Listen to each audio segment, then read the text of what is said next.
Video में हम लोग देखेंगे क्लास 9th इंग्लिश की बुक का चैप्टर 10 द बेगर। स्टार्ट करते देखिए। Kind sir, have pity, turn your attention to a poor hungry man, for 3 days I have not eaten anything. मतलब इसमें एक बेगर के बारे में पूरी की पूरी स्टोरी है, तो इसमें वही है, वो बेगर ही बोल रहा है। बेगर होता है भिखारी, तो बोलते हैं काइंड सर, दयालु सर टाइप की अपनी जो अटेंशन है, पुअर गरीब, हंगरी होता है भूखे आदमी की तरफ दीजिए, मैंने 3 दिन से कुछ भी नहीं खाया है। I haven't 5 kopecks for a lodging, I swear it before God. तो देखिए इसमें कोपेक लिखा हुआ है ना। कोपेक जो है जैसे कि हमारे देश में पैसे होते हैं ना, 100 पैसे से मिलकर के 1 रुपया बनता है, इसी तरीके से रशिया में ये स्टोरी जो है ना वो रशिया की है।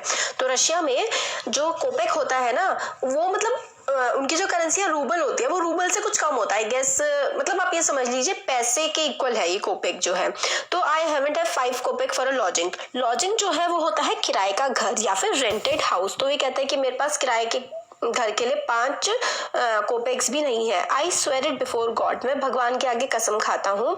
For 8 years I was a village school teacher and then I lost my place through intrigues, I fell a victim of calumny. तो बस इसमें देखिए आगे कहता है कि 8 साल तक मैं एक स्कूल का टीचर रहा हूँ, मगर जो है मैं ये कसम खा करके कहता हूँ कि इंट्रीग, मेरे खिलाफ एक इंट्रीग हुआ। इंट्रीग क्या होता है? षड्यंत्र। और मैं विक्टिम बन गया एक कैलमिन का। कैलमिन होती है निंदा, मतलब कैलोमनी आप इसको बोल सकते हैं या फिर कैलमिन बोल सकते हैं। देखिए जो ये है कैलमिन। तो इसमें हम लोग को काफी अच्छे अच्छे वर्ड सीखने के लिए मिलेंगे, काफी टफ वर्ड इसमें इस्तेमाल किए गए हैं। जैसे कि एक ये वर्ड है इंट्रीग। इंट्रीग का मतलब होता है षड्यंत्र, और कैलमिन इसका मतलब होता है निंदा या फिर डिफेमेशन। तो कहते हैं कि पहले मैं 8 साल तक एक गांव में स्कूल में टीचर था, और मैंने अपनी जॉब मेरी खो गई, छूट गई, एक किसी ने मेरे खिलाफ षड्यंत्र किया और मेरे को काफी ज्यादा बदनाम किया। It is a year now since I have had anything to do, और लगभग 1 साल हो गया है, अब मेरे पास कुछ भी करने के लिए नहीं है। The advocate Sergei look at the ragged fawn colored overcoat of the suppliant, at his dull darkened eyes, at the red spot on the either cheek। हाँ, तो फिर जो जिससे बेगर बात कर रहा होता है वो एक एडवोकेट होते हैं। उन एडवोकेट का नाम होता है advocate Sergei. Looked at the ragged, ragged जो है ना मतलब खराब से कपड़े पहने हुए, फॉन कलर्ड ओवरकोट मतलब काफी धुंधला सा और खराब कलर का एक ओवरकोट जो ऊपर से पहला होता है, ऑफ द सप्लिएंट। सप्लिएंट होता है याचक, पेटिशनर। तो वही ना बेगर के जो कपड़े होते हैं काफी ज्यादा खराब से होते हैं, और वो जो सप्लिएंट का मतलब होता है कि उसे याचना जो कर रहा होता है ना, याचक पिटिशनर होता है सप्लिएंट का मतलब। तो उसे याचना कर रहा होता है कुछ पैसे वगैरह के लिए। उसके जो स्किन होती है काफी ज्यादा डल हो गई होती है, कलर आंखों का कलर भी काफी ज्यादा डार्क हो गया होता है, और फेस पे रेड कलर के मतलब स्पॉट से होते हैं उसके चीक पे। And it seem to him as if he had seen this man somewhere before, और उस एडवोकेट सर्गी को ऐसा लगता है कि इस आदमी को उन्होंने पहले भी कभी देखा है। I have now had an offer of a position in the province of Kaluga। फिर वो कहते हैं the mendicant went on, but I haven't have the money to go there, help me kindly। फिर वो कहता है कि अब मेरे पास ऑफर है कालूगा की प्रोविंस में काम वाम करने का, मगर मेरे पास वहां तक जाने के पैसे नहीं है, तो प्लीज आप मेरी हेल्प करिए। I am ashamed to ask but I am obliged to by my circumstances। फिर वो बेगर कहता है कि मेरे को ये सब कहना, ये सब बोलना काफी ज्यादा शर्मनाक लग रहा है, मगर मेरी जो आई एम obliged, मैं अपनी कंडीशंस, मेरी जो इतनी खराब कंडीशन है इसकी वजह से मैं मजबूर हूँ। obliged का मतलब होता है मैं अपनी खराब कंडीशन की वजह से काफी ज्यादा मजबूर हूँ, जो मेरी सर्कमस्टांसेस इतनी ज्यादा खराब हो गई है, मैं भीख मांगने के लिए मजबूर हो गया हूँ। तो इस ऐसी करके बातें जो है बेगर सर्जियन एडवोकेट सर्गी से कह रहा होता है। Sergei's eye fell on the man's overshoes, one of which was high and other low, and he suddenly remembered something. फिर जो सर्गी की आंखें हैं ना, वो जो बेगर जो मैन उससे मांग रहा होता है उसके जूतों पे पड़ती हैं। एक जूता तो हाई होता है और एक जूता नीचा होता है। फिर इसकी जैसे ही नजर पड़ती है ना सर्गी की, तभी उसे कुछ याद आ जाता है। Look here, it seem to me I met you the day before yesterday in Sadovaya street. तो वो बैगर से कहता है सर्गी कि मेरे को ऐसा लगता है कि डे बिफोर यस्टरडे होता है मतलब एक दिन पहले, परसों मैं तुमसे मिला था सदोविया स्ट्रीट पर। He said but you told me then that you were a student who had been expelled and not a village school teacher, do you remember. फिर वो कहता है कि मैं तुमसे 2-3 दिन पहले मिला था और उस समय पर तुमने मुझे ये बोला था कि तुम एक स्कूल के स्टूडेंट हो जिसको निकाल दिया गया है स्कूल से, ना कि एक विलेज के स्कूल टीचर। क्या तुम्हें याद है ये बात, तुमने ऐसा मुझसे कहा था। तो वो कहते हैं no that can't be so, mumbled the beggar taken aback. और मम्बल्ड करता है मतलब बड़बड़ाता है, दुबदुबास के बोलना कि नहीं नहीं ऐसा नहीं हो सकता, और फिर एकदम से उसको धक्का लगता है ये चीज सुन के। I am a village school teacher and yes if you like I can show you my papers. वो कहते हैं कि मैं एक विलेज स्कूल टीचर था, अगर तुम चाहते हो तो मैं तुम्हें पेपर्स भी दिखा सकता हूँ। फिर सर्गी बोलता है have done with lying. You called yourself a student and even told me what you had been expelled for. फिर कहते हैं बहुत हो गया तुम्हारा झूठ बोलना, और तुमने मुझे 2-3 दिन पहले ही बताया था कि तुम स्टूडेंट हो, और तुमने मुझे रीजन भी बताया था कि तुम्हें क्यों एक्सपेल किया गया। एक्सपेल का मतलब होता है स्कूल से मतलब निकाल देना। तो तुमने मुझे रीजन भी बताया था कि तुम्हें क्यों निकाला गया है। डोंट यू रिमेम्बर, क्या तुम्हें याद नहीं है। Sergei flushed and turn from the ragged creature with an expression of disgust. फिर वो मतलब एक्सप्रेशन ऑफ डिस्गस्ट के साथ, मतलब कैसे लोग होते हैं इस टाइप के एक्सप्रेशन के साथ, घृणा के एक्सप्रेशन के साथ वो मतलब टर्न कर जाता है वहां से। This is dishonesty, my dear sir, he cried angrily. This is swindling. I shall send the police for you, damn you. फिर वो कहता है कि मतलब ये तो dishonesty है, मेरे साथ गलत हुआ है। वो काफी ज्यादा एंग्रीली चिल्ला रहा होता है बैगर, मगर फिर दिस इज स्विंडलिंग। स्विंडल क्या होता है, ठगी है, मतलब मेरे को बेवकूफ बनाना है। और फिर वो कहता है कि मैं मतलब तुम्हारे खिलाफ पुलिस भेज दूंगा। लॉयर इस तरीके से बोलता है, सर्गी उससे बोल रहा होता है। फिर वो कहता है sir he said lying his hand on his heart the fact is I was lying, I am neither a student nor a school teacher. फिर वो कहता है कि ठीक है सर, मतलब मैं झूठ बोल रहा था, ना ही मैं स्टूडेंट हूँ ना ही मैं स्कूल टीचर हूँ। ऑल दैट वॉज फिक्शन, वो सब बकवास था, फिक्शन था, झूठ था। All that was fiction. Formerly, I sang in Russian choir and was sent away for drunkenness. पहले मैं रशियन कोयर में, कोयर होता मतलब गायकों की मंडली होती है ना, कि मैं पहले उसमें गाया करता था, और मगर मेरे को वहां से निकाल दिया क्योंकि मैं बहुत ज्यादा शराब पीता था। ड्रंकेडनेस शराब पीने की वजह से। But what else can I do, अब मैं क्या कर सकता हूँ उसके अलावा। I can't get along without lying, और मतलब बिना झूठ बोले मेरे को कुछ खाने पीने के लिए, मैं कुछ कमा नहीं पाता हूँ, कुछ कर नहीं पाता हूँ बिना झूठ बोले। No one will give me anything when I tell the truth, what can I do, मतलब कोई मुझे कुछ भी नहीं देगा अगर मैं सच बताऊँ, सच बोलूंगा। तो बताइए मैं क्या करूँ। What can you do, you ask what you can do, cried Sergey, coming close to him, work. That's what you can do. You must work. फिर सर्गी बोलता है तुम क्या करोगे, तुम्हें पता होना चाहिए तुम्हें क्या करना है, तुम्हें काम करना चाहिए, काम करके पैसे कमाने चाहिए। ये बात जो है सर्गी उस बैकर से बोलता है।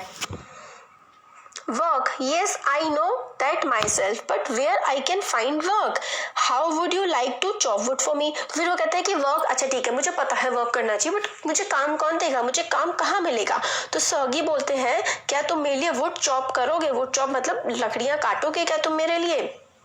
I wouldn't refuse to do that, but in these days even skilled woodcutters find themselves sitting without bread. वो कहता है कि मतलब मैं वुड काटने के लिए मना नहीं करूंगा, बट आज के टाइम में ऐसा हो गया है कि जो स्किल्ड वुड कटर हैं, जो लोग बहुत अच्छे से लकड़ी काटते हैं, वो लोग भी मतलब विदाउट ब्रेड, बिना खाए पिए, बिना पैसे के बैठे हुए हैं। Will you come and chop wood for me? फिर सर्गी फिर बोलता है क्या तुम आओगे और मेरे लिए लकड़ी काटोगे।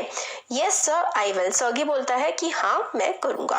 Very well, we will soon find out. फिर वो कहते हैं कि हाँ चलो ठीक है, हम लोग जल्दी ही देखते हैं इस बारे में। Sergei hastened along rubbing his hands, he called his cook out of the kitchen. Sergei hastened along मतलब सर्गी जो है जल्दी जल्दी आगे की तरफ बढ़ रहा होता है और अपने कुक को किचन में से वो बुलाता है। Here Olga, he said, take this gentleman into the wood. Shed and let him cut chop wood. फिर वो ओल्गा जो होते हैं उसके कुक उसको कहता है कि चलो और ये जो जेंटलमैन है इनको मतलब वुड्स पे ले जाओ जहाँ पर लकड़ी होती है वहां पर, और ये लकड़ी काटेंगे वहां पे। चॉप करना मतलब काटना होता है लकड़ी को।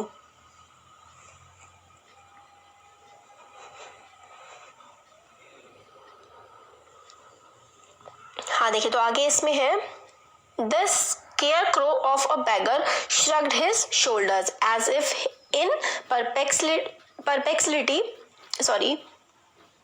हाँ तो इसमें आगे है कि स्केयरक्रो, स्केयरक्रो वो होते हैं वो जो लगा नहीं देते खेतों में, मतलब खड़े करने के लिए एक ढांचा टाइप का बना देते हैं ताकि जो क्रोज वगैरह ना आए फसल को ना खाए, तो वही स्केयरक्रो होता है। तो वहां पे scarecrow of a bagger shrugged his shoulders, मतलब अपने उसने शोल्डर हिलाए। इसमें यह है कि वो जो बैगर था वो स्केयरक्रो टाइप का लग रहा था, उसने अपने जो शोल्डर्स है वो हिलाए एज इफ इन परपेक्सिलिटी। तो ये परपेक्स होता है, परपेक्स का मतलब देखिए होता है कंफ्यूजन में, कंफ्यूजन में उसने अपना कंधा सा हिलाया and went irresolutely after the cook, और इरिजोल्यूटली होता है बिना किसी रिजोल्यूशन के, बिना मन के वो कुक के साथ चल दिया। It was obvious for his get that he had not consented to go and chop wood, और मतलब ऐसा लग रहा था कि उसको देख करके कि वो कंसेंट नहीं है। गेट जो होता है यहाँ पर जो शब्द है ना GAIT, गेट होता है वे। जिस तरीके से वो चल रहा था, जिस तरीके से उसका एटीट्यूड था, ऐसा लग नहीं रहा था कि उसका बिल्कुल भी मन है चॉप करने का वुड को। It was obvious that from his gait that he had not consented to go and chop wood because he was hungry and wanted work, but simply from pride and shame and because he had been trapped by his own words। मतलब इसलिए नहीं कि वो मतलब करना चाहता था ये काम इसलिए वो आया था, हंग्री था, बल्कि वो इसलिए वहां पर आ गया था क्योंकि वो अपने ही शब्दों के जाल में एक तरीके से फंस गया था। इसलिए उसको जो एडवोकेट सर्गी थे उनके साथ एक्चुअल में आना पड़ा था। It was obvious too that his strength had been undermined by vodka and that he was unhealthy and did not feel the slightest inclination for toil। तो फिर वो इतना ज्यादा ड्रिंक करता था, इतना ज्यादा वोडका पीता था कि वो काफी ज्यादा अनहेल्दी हो गया था, और उसका स्लाइटेस्ट जरा सा भी इंक्लिनेशन नहीं था, जरा सा भी मन नहीं था टॉयल करने का। टॉयल होता है मेहनत, जरा सी भी मेहनत करने का उसका कोई भी मन नहीं था। Sergei hurried into the dining room. From its windows, one could see the woodshed and everything that went on the yard। तो सर्गी जो है वो अपने डाइनिंग रूम में गया और उसकी विंडो से वो सब कुछ देख सकता था, जो कि वुड शेड में जहाँ पर वो बैगर जो है वुड की कटिंग कर रहा था, वहां से मतलब वो जगह सर्गी के डाइनिंग रूम से अच्छे से दिखती थी। Standing at the window, Sergei saw the cook and the beggar come out into the yard by the back door and make their way across the dirty snow to the shed। फिर सर्गी देख रहा था कि cook और bagger जो है yard में से बैक डोर से आते हैं और शेड की तरफ को जा रहे होते हैं। Olga glared wrathfully at her companion, और ओल्गा जो है ग्लेयर कर रहे होते हैं रेथफुली, मतलब ओल्गा जो थे कुक थी और वो काफी रेथफुली होता है काफी ज्यादा गुस्से से अपने कंपेनियन की तरफ देख रही होती है। कंपेनियन कौन था? वो बैगर, उसकी तरफ काफी गुस्से से वो देख रहे होते हैं। Shoved him aside with her elbow, unlocked the shed and angrily banged the door. Shoved him aside मतलब अपनी कोहनी से उसको साइड कर दिया था और अनलॉक द शेड को खोला उसने और काफी एंग्रीली काफी गुस्से से डोर को बैंग किया। जैसे कि कई बार आपको गुस्सा आया तो धट्ट करके दरवाजा बंद करते हैं ना, तो इसी तरीके से वो जो ओल्गा थे जो कुक थे उन्होंने ऐसा किया था। अब क्यों किया था ये हम आगे देखेंगे चैप्टर में। देखिए ये थे वो कुक और ये था वो बैगर और ये है मिस्टर सेर्गी जो कि एडवोकेट है। Now he saw the pseudo teacher seat himself on a log and become lost in thought with his red cheeks resting on his fist। और फिर बाकी जो ओल्गा ने देखा और इन्होंने सर्गी ने की जो स्यूडो का मतलब होता है झूठा, जो झूठा टीचर खुद को बन रहा था वो बैगर, वो आराम से लॉग होता है लकड़ी का फट्टा, उस पर बैठ गया और अपना हाथ एक तरह से अपने चीक्स पे रख के कुछ सोचने लगा, अपने ख्यालों में एक तरह से खो गया। The women flung down an एस्क at his feet, spat angrily and judging from the expression of her lips begin to scold him. और फिर जो वुमेन थी वही जो हमारे ये कुक थे ये क्या करने लगे कि मतलब एक्स जो है जिसे कुल्हाड़ी से काटते हैं, वो गुस्से में उसके पैर पे फेंक दिया और कुछ अपने लिप्स से मतलब डांटने लगे, बड़बड़ाने लगे, स्कोल्ड होता है डांटना, और मतलब कुछ बड़बड़ाने सी लगी। The bagger irresolutely pulled a billet of woods toward him। irresolutely मतलब बेमन के जो है कुछ जो वुड्स होती है ना उसके टुकड़े कुछ आगे की तरफ कर दिए। set it up between his feet and tapped it feebly with the axe। मतलब अपने पैरों के बीच में वो लकड़ी के टुकड़े वगैरह रखे और उसको एक्स से कुछ कुछ उस पर करने लगा। the billet wavered and fell down। तो जो बिलेट था, बिलेट क्या होता है, लट्ठा, मतलब वुड की स्टिक्स का लट्ठा जो होता है वो हिला, वेव हुआ और नीचे की तरफ गिर गया जब वो बैगर उसके साथ कुछ एक्स वैक्स मार रहा। Again pulled it to him below on his freezing hands and tapped it with his axe cautiously as if afraid of hitting his overshoe or of cutting his finger। The stick of wood again fell to the ground। और फिर मतलब वो जो bagger था वो किसी तरीके से उसको काटने की कोशिश कर रहा था वुड को, मगर बार बार वुड वो नीचे गिरे जा रही थी। उसको डर लग रहा था अपने पैर पे ना मार ले, अपनी उंगली ना काट ले, तो इस तरीके से बार बार वो वुड नीचे ही गिरे जा रही थी। Soggy's anger had vanished and he now began to feel a little sorry and ashamed of himself for having set a spoiled, drunken, perhaps sick man to work at a menial labor in the cold। फिर Sergei ने जब ये सब देखा कि वो जो bagger है वो इस तरीके से बेचारा कुछ कर नहीं पा रहा है, तो उसको काफ़ी बुरा फील हुआ कि एक मतलब स्पॉइल्ड, काफ़ी ज़्यादा जो ड्रंक करने वाला एक दारूबाज इंसान जो कि बीमार भी था, उसको एक मीनियल लेबर मतलब एक छोटे से काम के लिए इतनी ठंड में उसने वो पकड़ के ले आया।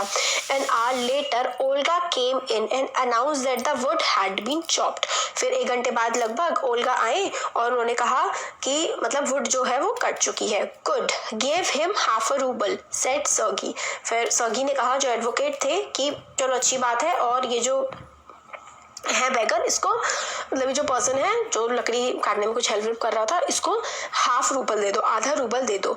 If he wants to he can come back and cut wood on the first day of each month, we can always find work for him.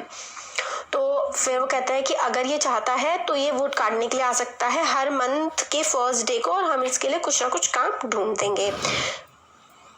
On the first of month, the waif made his appearance and again earned ½ rouble. फिर first of month में वो फिर से आया और फिर उसने थोड़ा बहुत काम वाम किया जो भी है, और ½ रूबल उसने कमा लिया।